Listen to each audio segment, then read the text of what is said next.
determination. I just wanted to be different. I wanted to just go in and say, okay, you know what? I just want to change my situation. In my area, I've always been the guy that's always like trying to advocate for like, let's do something different, man. Let's just work as a team and let's just be millionaires, you know, whatever age that is, I don't know, but let's just be millionaires. Let's just go out there and just do as much as we can do together. But for one reason or another, people didn't really take to what I was saying. So I said, you know what, I'm going to do it myself. I was in certain places, I'll sit in a corner and I'll just be doing the DMs or the messages, just copy paste. These guys will do what they're doing. I'm in a corner, just, okay, copy paste. I'm like, bro, trust me, this is going to work. This is going to work. Like, oh, why are you saying, what's going on? Why are you doing it? Bro, trust me, see what I'm doing here? Trust me, it's going to work.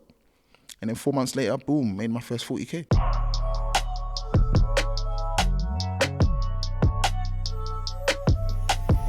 You as an individual, like you're very multifaceted. There's 6 businesses that I counted at least that you're involved in, but I'm pretty sure there's more in there. And like they span the realm of like luxury, but also clothing. But with luxury in particular, when did you have an eye, or when did you start to develop such an expensive taste? So it came from my cousin. So my cousin, Alexander Mosu, had the world's most expensive suit. So when I came back from Nigeria, him and his brother had a business together around customization of phones. So naturally, when I came in, I'm more of like a hustler. I'm like, listen, give me anything, I'll push it. I'm trying to make money here, but I want to do it legit. I don't want to go out and do some crazy stuff because it's so accessible around me. I want to be different. I've always wanted to be different.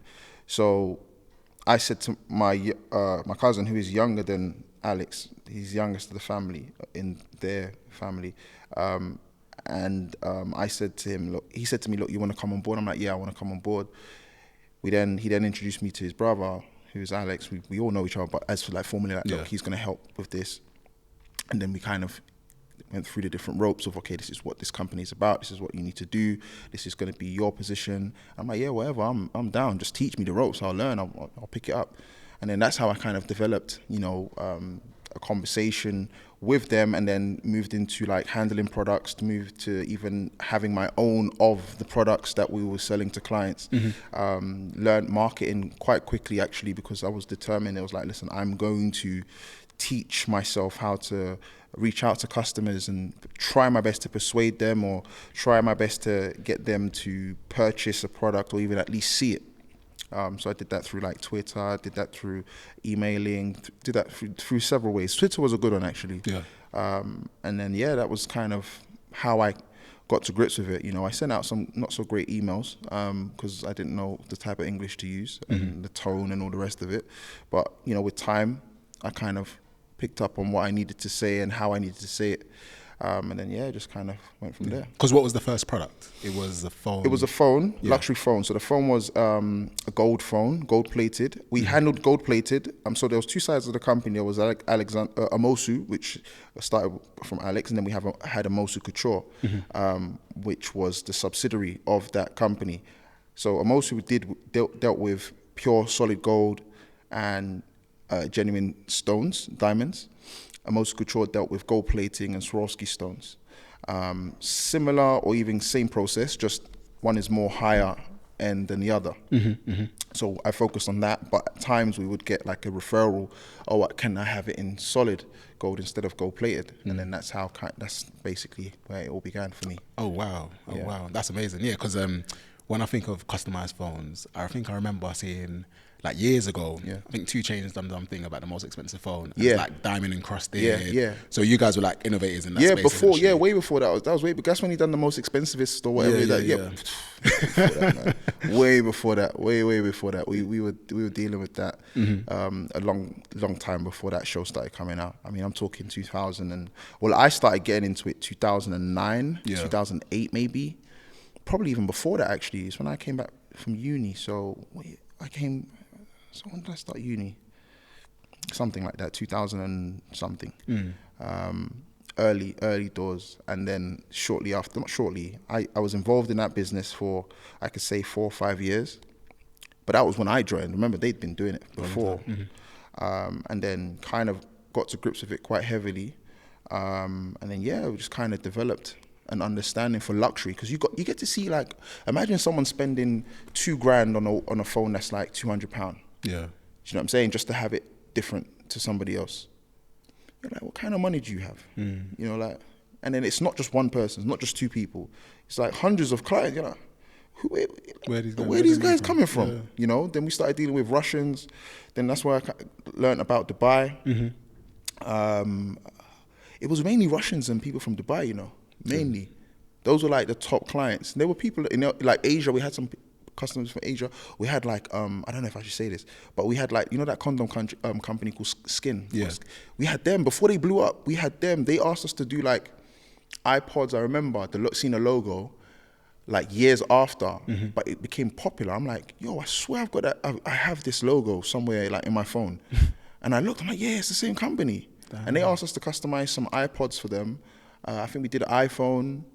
They asked for quite a few things. I think like 5 or 6 things. Because were they using it as like gifting? Gifting, yeah. I mean, I don't know what they used it for. It could have been from the CEO as a gift. It could have been for somebody in a company. I don't know. But yeah, I assumed it was for that. Got it. And so because you said that you done it straight after uni, right? I was doing it while I was in uni. Why'd you at uni? Because you studied engineering at uni. Yeah, I was studying engineering at uni, yeah. So then at that point, did you always know that you wanted to go into business, or like, and engineering was like your backup plan? What was your thinking at the time? So I always knew that I could hustle. That's one thing I knew I could do. I mean, I'd been hustling straight from the playground in primary school, or secondary, it was primary and secondary school.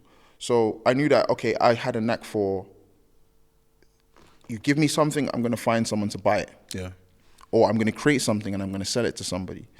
And the question, you said the question, was it? So you went into engineering? Yeah, so yeah, I went into engineering. The engineering thing was because I enjoyed computers, but I also enjoyed numbers.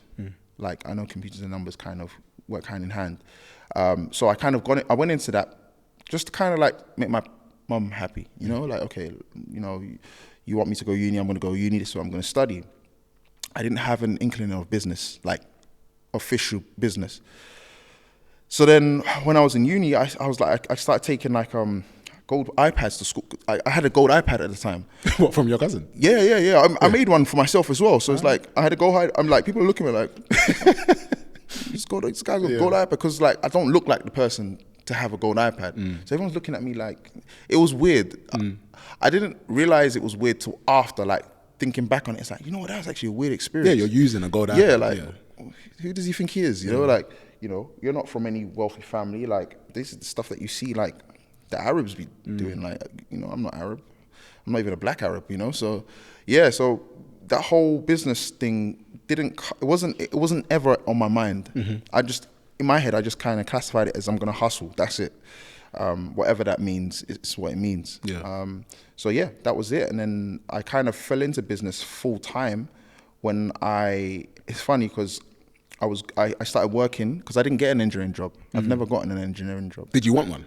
I did want one, yes. I sent, I could say, thousands of emails. And everyone came back to me saying, they don't have, if you don't have experience, we can't take you. I hate that one. But I'm like, how am I supposed to get experience if I'm in uni studying to get experience? Exactly. So it was like, all right, well, okay. So I kept trying. And then for me, I just got fed up. I was like, you know what, cool, whatever. I'm just gonna stick with what I'm doing with my cousin and do a regular job, which was, you know, paying, I think, between 10 and 20 pound an hour, depending on what I was doing. But then I was more determined. I was like, you know what, I'm also gonna work harder as well. I'm gonna do 2 or 3 jobs on a go, so I can afford a new pair of trainers or a new jacket or some clothes, you know, just these luxury things, or these, you know, things that, you know, you want to use to wear, and, you know, Gucci scarf, Gucci belt, all of that stuff. So that's what I did do. Did that for a very long time. And then I was introduced to the world of watches. And at that point, it was like the custom phones was like becoming a bit more, like it became like a saturated market. Like there was more than a few companies doing it now. It was like, like everybody's now doing this. Like, it's all right, well, I need to look for something of my own. Yep. And then I got introduced to somebody in the watch market. And then he taught me about watches, because I was asking him, okay, like, what do I need to do? What teach me? He's like, all right, cool. Well, if you're seriously on making money, then this is what you need to do. Ask me any question whenever you like. And that's what I did. What did he tell you to do? He said these are he showed me like £2 million worth of inventory, stock. I've seen that cash. Like, that's like valued 2 million plus just of watches. This is before the watch hype. This is before everybody started So those watches must be worth like triple that. Yeah. At the time, it wasn't worth what they were now. Yeah. I can tell you maybe a good 80% of those watches have doubled in price since he showed me. Like, if we were going on those same watches, it'd probably be worth 4 million now. So when he showed you those watches, I didn't know what any of them were. So yeah, because was it the fact of like these items that are just like there are worth so much? That's what intrigued you the most. Yeah. Well, yes, because I wanted to connect with a different demographic of people. I wanted people that could spend anything from 10,000 to $1 million. Why? I don't know. I just wanted to. I wanted to widen my network because I'm from the hood, bro. Like, I don't see these things regularly. It's not like I don't live in Knightsbridge. I don't see someone pulling up in a Lamborghini every 5 minutes. You know, so it's like, or Rolls Royce. Like, these things, when I see them, they still wow me. You know, I can have clients who have these things, and I've got clients that do. But it's like, when I see it in flesh, it's like, wow. This is not normal for me, and I'm happy that I can stand on that and say, yeah, you know, I'm that person. I do still feel amazed to see these things, and like, I'm like in awe, like, wow, you managed to get this car, man. This car's like 200 bags. Like, this is like $1 million. This is like, yo, this is crazy. You know, like, I'm thinking, what? You're the guy. Like, I can't wait to be that guy. You know, so that's how it. For me, it was like I wanted to find a way to get into that network or that that community of people, you know, or that demographic, people who can spend. So I said, okay, the only way, or one of the things that I know is watches, right? Not many people are into watch. Well, at the time, not into watches. Then the only people that were into watches were the wealthy people. And when I say wealthy, people who were wealthy, they buy like 4 or 5 watches, give them to their family members. And then, you know, they kind of, you know, keep them as like heirlooms or keep them in the family, like, and pass them around. Those are the people I wanted. But more specifically, I wanted the Middle Eastern, so, or the people from the Gulf, which is Kuwait, Qatar, Oman, Bahrain, Saudi Arabia, and UAE. Why those guys? Because especially if you're doing the mobile phone business and a lot of your customers were from, say, Russia, how come you wanted to go switch to the UAE guys? I don't know, because I felt, for some reason, something with me is when I have an energy about something, when I have a feeling about something, it's like, just do it, do that. So for me, I wouldn't say idolize the people from the Middle East, but I'd always seen them do some crazy stuff. You know, I've always heard about it as well, but I've never really had direct communication with them. It'd always been through someone, via someone. I wanted to, if I say I'm sitting with the Sheikh of Qatar, for instance, or the Emir of this, or I want to tell you I'm doing that. I don't want to say, oh, so-and-so introduced me to so-and-so who's friends of so-and-so. I'm trying to get straight to the, you know, to the plug, basically. So that's how I see it. So in my head, it was like, okay, cool. If I'm going to focus, let me focus on these guys more specifically. So I started doing research. I know the question was, you know, the business. No, it's fine. Keep going. So I started doing research. I'm like, okay, cool. I know these guys, they're very, they have this thing about families, right? And it's like, I don't know, the royal families are really, it's a different structure. They're more reachable than everyone else, but people don't know who to reach. So I sat on the internet and I Googled, I said, okay, who is the royal family in UAE? Who's the royal family in Bahrain? Who's the royal family in Qatar? Who's the royal family in Saudi Arabia? And then I started getting information. And then I started realizing that it's the last names of people that kind of puts them in that category of, you know, royal personnel, someone in the royal family or the family. So I started researching them on social media. So once I researched them on social media, I could see they're all there. But people are really tapping into them because it's like, they're just the rich guys. Nobody, they don't have, there's nothing interesting about them. I'm like, perfect. Now I can reach out to some of these guys, and more than likely someone, if I reach out to 100, one of them is going to respond back to me. And that's exactly what happened. I picked those countries, those 6 countries, and I reached out to them on Instagram and Twitter. I wasn't really big on Instagram that time, but I was using Twitter, which also I wasn't big, but I used my company account to communicate this new concept. So if we go back slightly, I sat with one of my friends, Mikey, and we devised a plan to say, okay, cool, let's create this company you want to create. You want to design watches. How do we get people to see what you're designing? So he said to me, Mike said, learn how to create 3D models and make it look as realistic as possible with the new design that you want, because everyone's got a Rolex. All these guys have Rolexes, but Rolex don't offer a bespoke service where they put your name, make Arabic numerals or Hindi Arabic, which is the more actual name for it, which are numerals that go around the hour numerals. Anyway, so we came up with the idea to learn, but I said, you know what? That's long, man. I don't want to learn. Let me pay someone to create the models, the 3D models, make it look as realistic as possible, and I'll sell the images to people. So I will tell them this is the actual watch, which is a render, and then once they pay, I'll go buy the actual watch, customize it, and send it to them or deliver it to them by hand. And that's exactly what we did. There's so many areas of that story. I know. That's it. Because like just this, I think just the thing that strikes me the most is the strategic vision in the sense of like, okay, here are the people. Let me break it down to its basic forms and say, okay, I'm going to approach this person. Yeah. So when you were approaching them, like at that point, you didn't know much about watches. I didn't know much about, but I knew enough to begin. Yeah. So what was that opening like cold DM looking like? It was looking like, hey, sir, or whoever it was, or their name, we have this, watch, you might be interested in it. Or I said something like, what did I say? I said, this is the new, new watch, it's called this. And then we put a link and put the image, and that was it really. So just to get them, like, it was almost like I was, is it cold calling? But at the same time, I was like trying to make them feel like, okay, like this is real as possible. This is real as possible, but this connects with me because it has my country logo on it. Okay. Because that was part of the design that I didn't mention before. We designed something specific to the person's country. So the reason why I researched those last names was to know who to pinpoint those designs to. So I do like 6 different designs. The only difference in those designs may be color and the country emblem.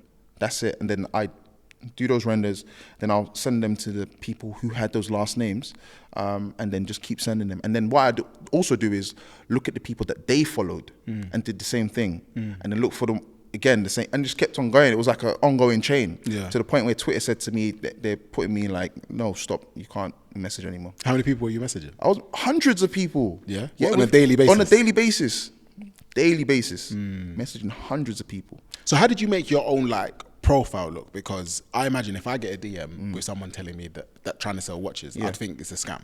Yeah. So how did you overcome that barrier? So, and this is another reason why I went to the Middle East. Middle East people are a bit more open. They don't immediately reject, because remember, everybody knows who they are, but nobody really wants to have a conversation with them.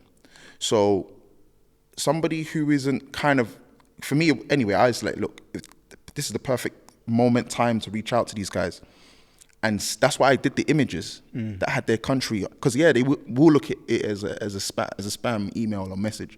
But when you put something that connects with them directly, because they're very patriotic, that was the word I was looking for. They were like, oh, yeah, this looks like a scam, but whoa, this looks all right. And by that time, I'd already created like an Instagram profile that we started having like images on there, and it was kind of getting reactions and people kind of commenting. So it was almost like the link and the image kind of made sense. Yeah. So it kind of tapped into them and said, okay, all right, this might be a spam, but I like what I'm seeing. Let me research further. These guys, they're so rich, they just sit sometimes and do nothing. Bored, yeah. So it's like, okay, let me just see anyway. And then, we was lucky enough to get one of those clients to actually place an order. Amazing. So then at this point, right, so you have your 3 jobs. Yeah. Is this after the mobile phone? Yeah, this is after the mobile phone. So then how long are we talking from when the first guy showed you, say, £2 million inventory to when you made your first sale? 4 months, I think. It was about 4 months. What was keeping you going to say that this is actually going to work? Determination. I just wanted to be different. I wanted to just go in and say, okay, you know what? I just want to change my situation. I didn't want to be... because in my area, I've always been the guy that's always like trying to advocate for like, let's do something different, man. Let's just work as a team and let's just be millionaires, you know, whatever age that is, I don't know, but let's just be millionaires. Let's just go out there and just do as much as we can do together. But for one reason or another, people didn't really take to what I was saying. So I said, you know what, I'm going to do it myself. You know, I was in certain places, I wouldn't say. I was in certain places, I'll sit in a corner and I'll just be doing the DMs or the messages, just copy paste. These guys will do what they're doing. I'm in a corner, just, okay, copy paste. I'm like, bro, trust me, this is going to work. This is going to work. Like, oh, why are you saying, what's going on? Why are you doing? Bro, trust me, see what I'm doing here? Trust me, it's going to work. And then 4 months later, boom, made my first 40K. Done. Because where was that conviction coming from, do you think? I'm just natural like that. I mean, if you ask anyone, even from school, they'll say, yeah, he's always been on something different. Like, I've always wanted to be like, I would literally fall out with my friends because somebody spoke the wrong way. You know, like, you said something you wasn't supposed to say, like, and then you try to make people ridicule me. It's like, what? You want to ridicule? Listen, F you lot, I'm not running with you guys no more. And that's been my attitude from day dot. So you're very like strong, independent. I have to be, man. I have to be. If I have, bro, I'll break down if I don't. You know, because there's so many. I've had to overcome so many things mentally as well. Like, you know, my dad not being around, my mum, you know, raising us, but she's a woman, so she doesn't really know what goes on in a man's body, to be honest. Always in fights, going to school, everybody's dressed like with garments, but, you know, you're in like some dead, you know, kicks, or, you know, people trying to dish you. It's like, what, you're dissing me? All right, I'm just rumble. Let's beef, I'm on it. You know, so it's like, you can't, like, after so much, and then I'd start hanging out with older guys, like, you know, to understand a bit more wisdom and to understand like how they move around. Do you know what I'm saying? Like, people, you're trying to beg friend, but actually what I was doing was I was learning from people who are older, so that by the time I actually get there, I'm already ahead already. So those were the kind of mental things that I had to deal with from a young age. So that kind of spills over into like me as an individual. So when people say I can't do it, bro, if you told me that I can't do this, what we're doing right now, I would purposely go and do it just to prove it can be done by me. Do you know what I'm saying? Like that's like how I think. That's how I move. You know, and that's what I had to overcome on on a daily basis, so that I can just prove to myself that you are capable of it. Because I doubt myself a lot, man. Bro, trust me. Every so often, even till very recently, I just doubt myself. It's like, are you sure? Are you sure you can do that? But it's like, imagine battling with yourself to tell yourself that you can do it, but yourself is telling you can't do it. That's what I go through personally. So if somebody else is telling me I can't do it, I'm like, bro, I've already done this. I've already had this war already with myself. There's no way that you're telling me I can't do what you're doing, because I've had that same argument with myself. So if anything, you like it when someone tells you that, because then it says, what? All right, cool. That's me. That is me. Exactly. That's exactly me. Yeah. You know, so, you know, that's even doing this hat brand. You know, people say to me, oh, why are you doing a hat brand? It's like, I'm like, do you understand how much could potentially come out of this hat brand if it's done correctly? They don't. You know, we compare ourselves to New Era. They're like, you, bro, what the F are you doing? Like, you can't be doing that. Like, New Era, bro. Like, yeah, all right, no problem. I'm going to put in as much work to make this work so that I can come back to you 5-10 years from now to tell you I told you so. Yeah. That's what I'm on. You know, so that's been my attitude every step of the way. Like when I got kicked out of school, I went to Nigeria. It's a new environment, new territory. Everything's new. And I didn't go to Nigeria in like a fancy spot. Like, I went to like where the ghetto basically of Nigeria, or Lagos. And like, I'm there, they're looking at me, they say this thing that they say, Ajebota, it means like you're like a sweet boy. Like, you can't do what we do. You're not ready, you're not from here, you know, you're just soft. I said, yeah, all right, cool. I want to prove to you that I'm on this thing. The way you look, I'm on it as well. So when I was there, I showed them, like, listen, I'm on what you man are on. Even you're probably not on what I'm on. Do you know what I mean? Like, I'd get into certain situations, like, I can handle myself, you know, and they'll be like, right, okay, you can do that. And that's, again, you see that mental battle with myself. Again, when someone is telling me you're a sweet boy, I'm like, bro, you don't know what you're talking about. Like, even I went to a boarding school in Nigeria, in Ogun State, actually, not Lagos. They told me to go to Ogun State for this private school. It was private, but it was like, you still had like some like tough guys there as well. And then someone there tried to test me. I'm like, because they try, again, they hear your accent. They're like, now they're taking the mick out of you. So you're like, nah, man, you lot can't be bullying me. I'm not the one that gets bullied. It's not happening. So I had to get in a few, and I had to show them. And then when I showed them, it's like, oh. New level of respect. So that's what you're on. I said, I told you that's what I was on. But you lot, because I was slim and everybody's much bigger. I said, listen, I got fists, I can move, Yeah. And then when they saw what I was active on, they were like, oh, okay. Because there was one guy who was trying to, take the mick out of me. And I was like, yeah, all right, say no more. Keep doing that and watch. He kept doing it. I said, all right, that's it. And I'm there by myself. I don't have no gang. I have no friends like that. Imagine being dumped in somewhere, like you have no brothers, siblings that are with you. You're by yourself. Yeah. Literally by yourself. Boarding house. No family anywhere. Even where your family lives is like 2 towns away. Mm-hmm. So there's no immediate like, oh, I'm going to my uncle's house or my auntie's house or my cousin's in this boarding. It's literally by myself. So again, another mental warfare. It's like, listen, I'm here by myself. I've got to defend myself. Doesn't matter what happens. I have to defend myself. Yeah, okay, I'll give people the respect they want. But if it gets too much, I have to back myself. I have to sometimes I don't sleep, like, because these guys trying to do, you know what I'm saying? Like, you're in a boarding house, you don't know what could go down, you know what I mean? So I'm like, I'm trying to, so once they saw that, I had to tell that guy, tell him, I had to show him. When I showed him, he didn't come out looking good. I promise you, he was, boy, I looked at him, I was like, whoa. Okay, so yeah. That's interesting because I remember when I think back at school times, it's like, I feel like your response was like, okay, keep going, I'm going to get you. Whereas the ones who had like an older brother or older cousins, they'll keep on running their mouth because they knew it wouldn't be them that will get involved. It'll be someone else that will fight their battles for them. So it's such an interesting like battleground or training for what you might eventually go through yourself when it's just you and you have no one else to rely on, And so talking about like people who might underestimate you. So let's go to that first transaction. You made it. The first meeting. What was that like? So the first transaction was from a royal family member in Kuwait. And I didn't actually meet him. I met his wife and she facilitated the deal, or the transaction, I should say. And then once the watch was completed, I offered to hand deliver it to him in Kuwait. And he offered to pay for my flight. I was like, nah, pride now. I'm like, nah, man, I'll cover it myself. Just have me, when I get there, just make sure I get out the airport okay. And have someone there for me if possible. And he said, okay, no problem.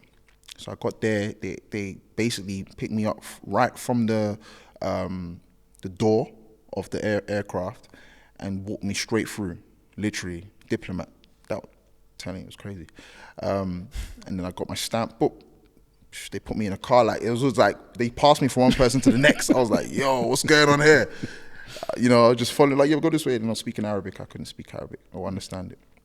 And that was it. And then he invited me to his chalet. Sorry, they put me up in a hotel, and then from the hotel, I went to his chalet. Yeah, right by the Red Sea. Crazy. Okay, it was crazy. So it was like a simple transaction. You didn't feel like. Have you ever had instances where in the first meeting they kind of like misjudged you? Yeah, 1,000%. I've had clients that they meet because my brand is almost faceless, right? They've met me. They're like, and then years later, they're like, oh, yo, I like what you guys are doing. I'd love to make an order. It's nice. I like you. I wasn't sure before, but now I am sure. You're good. I said, okay, cool. Just make that transaction. Let's get this thing cracking. You know what I'm saying? So that's been, that has been the case. Yeah. So you have to make sure, like, keep it business at all times. Has there been issues? Has there been times where you've had to like hold yourself back? I don't hold myself back. When it comes to clients, I don't hold myself back. It's bad though. I should. But so basically, I don't know how much of this story I can actually talk about. But I did have a client that he said something that I didn't like. What did he say? He basically made out that I was stealing from him. So this is like a 6-figure deal. Okay. He paid 6 figures and he still had 6 figures to pay. And And he, at one stage, I don't know what happened, because I was helping him with another business transaction. And then for some reason, he just flipped. And then he was like, this is taking long. And he kind of, the way he worded it was almost like, I'm stealing from him. I'm like, yo, like, I'm not trying to steal from you. Like, stealing from you is not good for me. He actually had my, like, my ID and everything, because I gave him, because we wanted to deal in something else as well. So I gave him my ID just to show that I'm a trustworthy individual. And then he started making out that I was trying to steal from him because it took longer than it didn't even take longer than we predicted or we estimated. It was actually still within the window. So I don't know, he just kind of went crazy. I'm like, listen, stop acting like a woman, man. And then from there, he just went, phew. He said, whatever it takes, I'm going to take the lawyers to you, this, that, and that. And in the end, you know what happened? What? He owes me money now. I did everything. I even flew out to the country, gave him the product, or gave his PA the product or products. I spent a lot of money to get to that country, and yeah, they didn't pay me. They didn't pay me the money. Why did you follow through with the deal? Sorry? Why did you follow through? Like, especially if he's mistreating you? Because I was the kind of guy to say to him, listen, I'm not trying to rob you. I know I'm black, and I know that's probably your reason why you're like a bit skeptical. Yeah. Right? But I've got this thing where it's like, I'm going to prove to you that I can still move in the same spaces as you being an normal person. But sometimes it's to my detriment, because like now I'm owed 10 grand. Yeah. That's never been paid, you know, and that's the reality of it, bro. You just write it off. I just write it off, man. You know, it helps me in taxes, because, you know, I think there was one year that I had heavy taxes. I'm like, yeah, that's cool, bro. That's a loss. So I can write it off. So yeah. But yeah, that was the situation. That's awesome. So then, how have you developed like that business and like made yourself such a focal point, say within the luxury space? I still don't think that we are a focal point. I feel our work kind of people see, but people don't acknowledge. I feel we're a reference point, I could say. You know, I don't know if that's the same thing as focal, but I'd say, you know, we are in a space where, because people don't like customization, you know. Well, that's the thing, right? Because with watches especially, like, how do you find the right balance between something which is customized, but also something which holds its value? And that's why I targeted collectors. They don't give a shit about our value, bro. Don't they? No. The value is what they purchase. Sentimental value is what they maintain. See, I always thought that collectors collect. There's two collectors. Where's an investment? No, collectors don't know. You're talking about dealers. People who collect as an investment are buying to sell later. That's a dealer. A collector is someone that purchases, like these trainers or these hats here. Let me use these trainers. So I'm wearing like a I don't know if it's special. It's like some special edition trainers, right? Yeah. Somebody will buy these, right? A dealer will buy these with the intent to sell it again at a higher cost to what he bought it for, right? Yeah. Cool. A collector will buy it to enjoy, wear. Do you know what I'm saying? No intent to sell it. Maybe some time down the line might do. Like, okay, you know what? I'll sell it. But that's not the original intention. It's to buy, to keep acquiring, to keep, not even acquiring, that's for dealers, like just to keep getting and to admire, enjoy, feel, look, touch, you know, all these things. They just, oh yeah, I got it. Yeah, I got it. Yeah, I got that. Yeah, I got it. Yeah, I like it. You know, you know, when I wear it, it makes me feel this way. I remember when I bought it when I was having a situation with this person or that person, and I still remember it every time I wear it. You know, that's what a collector is, bro. Not a dealer buys because he or she wants to make money. So they've had this preconception of, okay, maybe if I hold this for like the next 5 years, I'm going to sell it on and make more money, or maybe even in the next couple of months, you know, and make more money from it. Or they try and get it for the low so they can sell it for the high. Got it. So do you think that mentality still remains, or are people more moving towards a dealer mindset? Because I don't know. I feel so like, collectors, so collectors I work with. Yeah. Those are the guys that give me, they pay for my services. And I say collectors because these guys have over 50 to 100 watches. Over. That's like benchmark for them, right? I met a client the other day, he said he's got 246 watches. Wow. And he's buying a bespoke timepiece from me, right? And bespoke meaning he's customizing the dial, having something on it that's personal to him. Everything about the watch is still original. The only thing that's been changed is the dial to give it more sentimental value to him. The brand, I won't say, won't do it for him the way I'm going to do it for him. Yeah. Because they just don't offer that service any longer. So, yeah, that's what a collector is. Somebody who actually buys to enjoy for himself. The guy said to me, he said, listen to me. He said, I'm rich. I don't need no money. You know when someone says that to you, that's exactly what I'm like. Okay, I say less. Yeah, you know what I mean? Like I'm rich. Like, you know, there's not many people that can actually say I am rich. Yeah. There's people that hustle like they're doing well, but for a man to say I am rich, okay, that hits different.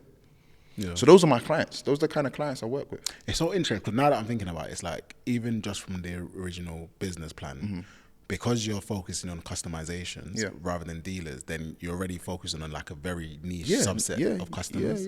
And like you want to attach them or attack them. You want to get to them not just on value, but like the sentimental value. That's exactly it. Because you can't put a price on sentimental. No. Exactly. I mean, ironically, we have to. We have to, but like you can pull on the heartstrings. Yeah, exactly. And especially if it's like a particular watch with certain dials with the flag. Yeah. If you create a community of people who always have that watch, then you create FOMO. Of course. So it's like developing your own market. Of course. That's exactly it. This is chess. That's exactly it. That's exactly it. Yeah. And you just keep developing, you keep coming up with styles. And the thing is, I've approached certain brands to say, like, we get like lawyers reaching out to us, telling us to pull stuff down and stuff. I find different ways to kind of shut them up. We've never kind of submitted our books to them because we don't need to, right? And that's something that people should also know. Like, when lawyers reach out to you to do this whole cease and desist stuff, there's ways, you know. They first and foremost, they're going to talk about a trademark, right? Which is what people can see on social media, on websites. Those are two different categories as well. So if you, on your website, have got an image of a watch that has a brand that is trademarked, or has a logo that's trademarked by a brand or company or an umbrella company, that logo, right, if you can blur it out and sell it as a product, but people know what it is, right? But you've just blurred it out. So that no longer becomes a trademark. So wait, you sell it blurred? No, I don't sell it blurred. The image is blurred? The image is blurred. The final product isn't. Yeah. So this is what, you know, these are things that, you know, I'd love to share with people, you know, like, use that to your advantage, because these lawyers, they only look at what's online, right? What's on your screen. But what's on the wrist of a customer is his own product. So that's a conversation between you and the end customer. Like, what am I going to actually get versus what you're displaying online? But because we've created a culture, someone that's coming to the website already knows what's going on. Just like, all right, I know what they're doing. They've because there's some legal stuff that's happened. They've already blurred it out. And you just be, you know, be smart with the way you label things. How did you gain that knowledge? Because I imagine the first time you got a season assist. Yeah. So the first one was from a reputable company, one of the top 4 companies that any person, any Tom, Dick, and Harry would mention. So one of those, in like luxury. Luxury watch. So we got one of them from someone. But the girlfriend I was with at the time, she showed me certain things. She was like a very top lawyer as well. I said, okay, cool. So is that what they do? Is that what they say? Is that how they? Okay. He said, you don't need to respond to that. I'm like, okay, but you this and that. And then she started telling me like keywords and stuff. I'm like, oh, okay. So from that relationship, I gained a lot from that relationship from that one. So yeah, sorry for, you know, if you ever watch this, you know who it is. But that was good gems that I received. And I kind of used that to kind of move around where I am currently now in the business, where it's like, I know, you know, recently we got another, you know, cease and desist, and not from, again, one of the top 4 companies. And we, again, all we had to do was just do the blurting. And you good to go? And we're good to go. But they did give us a bit of a problem, and they kind of contacted Facebook and got our and Instagram, and got our thing removed, and it was just a whole, you know, a shit show almost. But it kind of put me in a position where it's like, all right, cool. I know how you guys are moving now. We even had an article pulled down from Hypebeast because of it. Crazy. Wow. Crazy. I feel like those companies, they just want to get paid. They want a check out of it.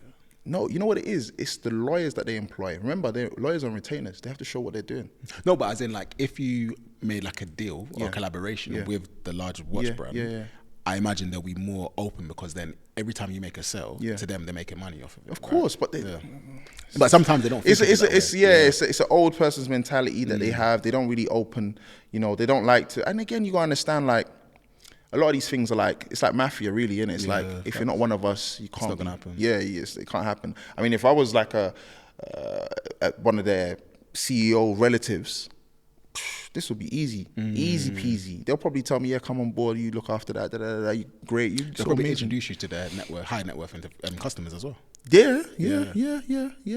But you see, the thing is, I'm not taking any, see what they've done over the years, amazing, especially like the most common, you know, luxury watch brand that people kind of say straight away. They've done an amazing job. I watched their marketing strategy from the jump.